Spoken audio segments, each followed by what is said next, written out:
Hello friends, welcome to ED action. இன்றைக்கி ஒரு சூப்பரான வாழைத்தண்டு கூட்டு தாங்க செய்ய போகிறோம். இது உடம்புக்குமே ரொம்ப ஆரோக்கியமானது. ரொம்பவே சிம்பிளாக செஞ்சிடலாம். எப்படி செய்கிறதுன்னு பார்க்கலாம். இந்த வீடியோ பார்க்குறவங்க லைக் பண்ணுங்கள், ஷேர் பண்ணுங்கள், சப்ஸ்கிரைப் பண்ணுங்கள். இப்போ வாங்க இந்த கூட்டு எப்படி பண்ணுறதுன்னு பார்க்கலாம்.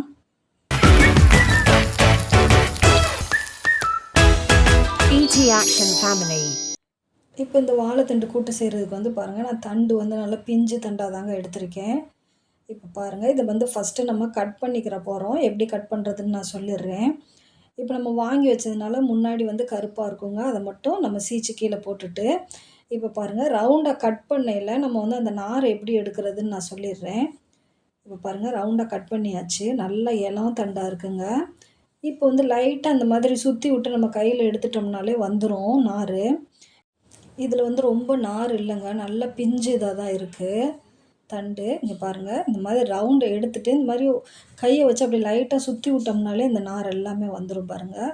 ரொம்ப ஈஸியாகவே கட் பண்ணிடலாங்க. இந்த மாதிரி ஒரு 4-5 துண்டுக ரவுண்டு கட் பண்ணி எடுத்துட்டு நம்ம உடனே தண்ணியில் நறுக்கி போடையில் நம்மளுக்கு சீக்கிரத்தில் கருக்காதுங்க. இப்போ நான் கருக்காமல் இருக்கணும்னு ஒரு பாத்திரத்தில் தண்ணி எடுத்துகிட்டு கொஞ்சமாக மஞ்சத்தூள் சேர்த்துருக்கேங்க. மஞ்சத்தூள் சேர்த்து அதை மிக்ஸ் பண்ணிட்டேன். இப்போ பாருங்கள், ஒரு 5 ரவுண்டு எடுத்துருக்கேன் பாருங்கள். இதை நம்ம பொடிசாக கட் பண்ணி அதில் சேர்த்துக்கலாம். இந்த மாதிரி நம்ம கட் பண்ணி சேர்க்கையில் டக்குன்னு கருக்காது. இப்போ நீங்கள் மொதல் நாள் நைட்டே மறுநாள் செய்கிறதுக்கு கட் பண்ணி வைக்கணும், டைம் ஆகும், காலைல எழுந்திரிச்சு கட் பண்ணணும் அப்படின்னா, நீங்கள் இந்த மஞ்சத்தூளோட ஒரு டேபிள் ஸ்பூன் அளவுக்கு தயிர் சேர்த்துக்கோங்க. தயிர் சேர்த்து அந்த தண்ணியை நல்லா மிக்ஸ் பண்ணிவிட்டு இந்த மாதிரி நறுக்கி வைக்கையில் நம்மளுக்கு கருப்பாகாது, நல்லாயிருக்கும். மறுநாள் காலையில் எடுத்து ஒரு அலசிட்டு நம்ம செஞ்சுக்கிறலாங்க. இப்போ பாருங்கள், எல்லாமே கட் பண்ணியாச்சு. இப்போ நம்ம செய்ய ஆரம்பிச்சிடலாம். இப்போ குக்கரில் 50 கிராம் அளவுக்கு நான் சிறுபருப்பு எடுத்திருக்கேங்க. இப்போ அதை நல்லா அலசி எடுத்துட்டேன். ஒரு 2 தடவை அலசி எடுத்துட்டேன் பாருங்கள். இப்போ இந்த தண்டை நல்லா புழிஞ்சு வச்சு அதில் சேர்த்துக்கிறலாம். தண்ணி இல்லாமல் நல்லா சேர்த்துட்டேன். சேர்த்துட்டு இப்போ ஒரு 1/4 ஸ்பூன் அளவுக்கு சீரகத்தூளும் 1/4 ஸ்பூன் அளவுக்கு மஞ்சத்தூள் சேர்த்துக்கிறலாங்க. உப்புமே தண்டுக்கு ரொம்ப இழுக்காது. ஒரு 1/4 ஸ்பூன் அளவுக்கு தாங்க உப்பு சேர்க்குறேன். உப்பு சேர்த்து இது 3யுமே நல்லா மிக்ஸ் பண்ணிடலாம். மிக்ஸ் பண்ணிவிட்டு இப்போ தண்ணி பாருங்கள், நான் ஒரு 3/4 கிளாஸ் அளவுக்கு தான் சேர்க்குறேன். தண்ணி ரொம்ப சேர்க்க வேண்டாம்.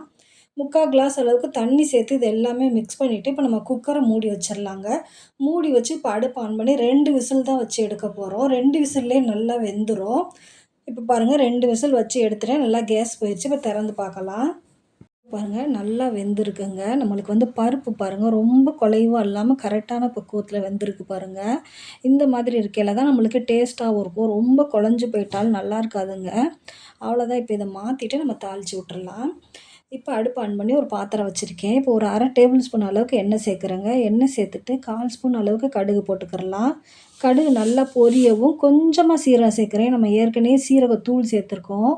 கொஞ்சமாக சீரகம் சேர்த்துட்டு இப்போ வெங்காயம் ஒரு பெரிய வெங்காயத்தை பொடிசாக கட் பண்ணியிருக்கேங்க. அதையுமே சேர்த்துக்கிறலாம்.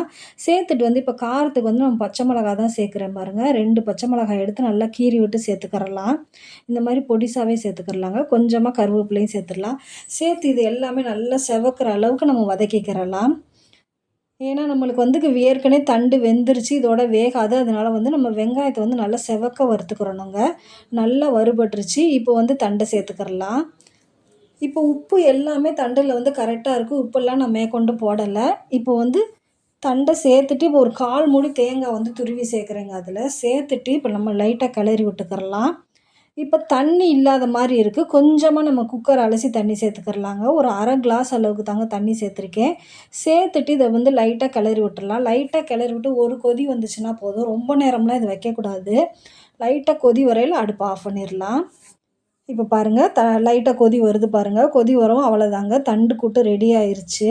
அடுப்பை ஆஃப் பண்ணிடலாம். இது சூப்பரான தண்டு கூட்டு ரெடி.